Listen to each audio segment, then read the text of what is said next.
Sexto, tudo bem? Turma, vamos corrigir então as atividades da página 61, tá? Que foi passado para vocês fazerem e entregarem essa semana. Sobre os tecidos, a questão 22 pediu o seguinte: defina tecido. Definir, né, gente? O que é um tecido? Um tecido é uma estrutura formada de várias células. Então, se eu tenho várias células unidas, eu tenho um tecido. Tecido é uma estrutura formada de várias células com uma função específica, certo? Questão 23.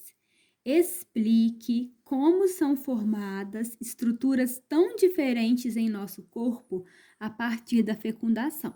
Então, eu vou usar aqui o meu caderninho para mostrar para vocês. A gente viu, então, que a gente nasce a partir da reprodução sexuada e que o espermatozoide se une ao óvulo para formar o zigoto. Esse zigoto ele vai crescer, ele vai se multiplicar, vai se transformar em um embrião. Esse embrião vai crescer mais um pouco, vai virar um embrião maior. Então, olha a pergunta. Explique como são formadas estruturas tão diferentes em nosso corpo a partir da fecundação. Como são formadas? Explica-se da seguinte forma, ó. A partir da fecundação, forma-se o zigoto.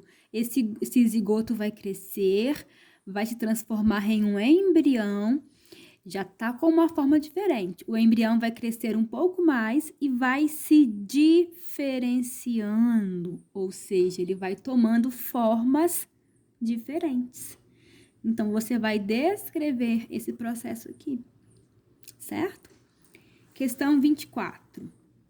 Cite os 3 tecidos iniciais formados no embrião.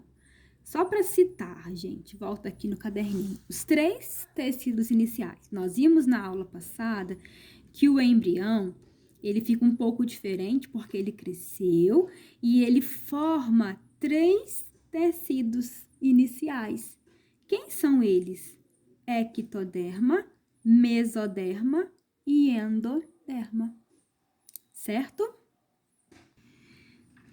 Lá na página 66, eu pedi também para que vocês fizessem a questão 26 e 27, que são referentes ao tecido muscular.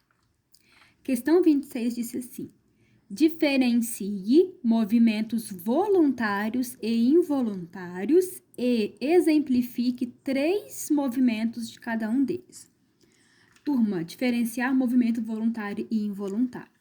O movimento voluntário é aquele que obedece à minha vontade. Eu ordeno este movimento.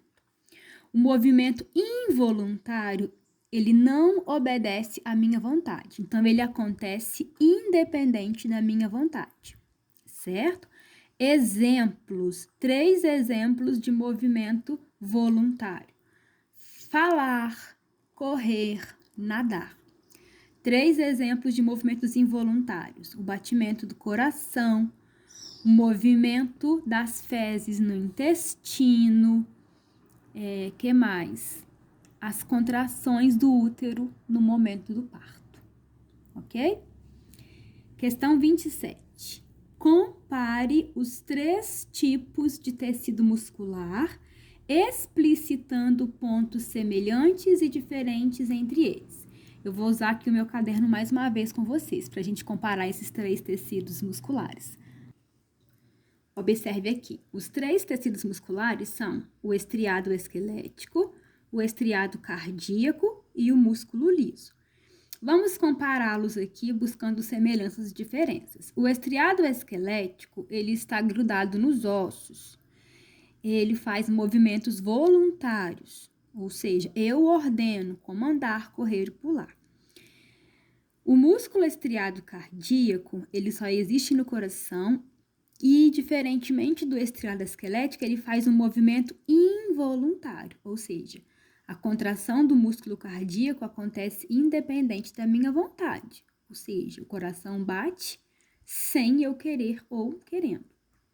E o músculo liso, que é encontrado em órgãos internos como a bexiga, o estômago e o útero, Ele é muito semelhante em termos de movimento ao estriado cardíaco, porque ele também tem um movimento involuntário. Certinho? Então, um abraço, até a próxima correção.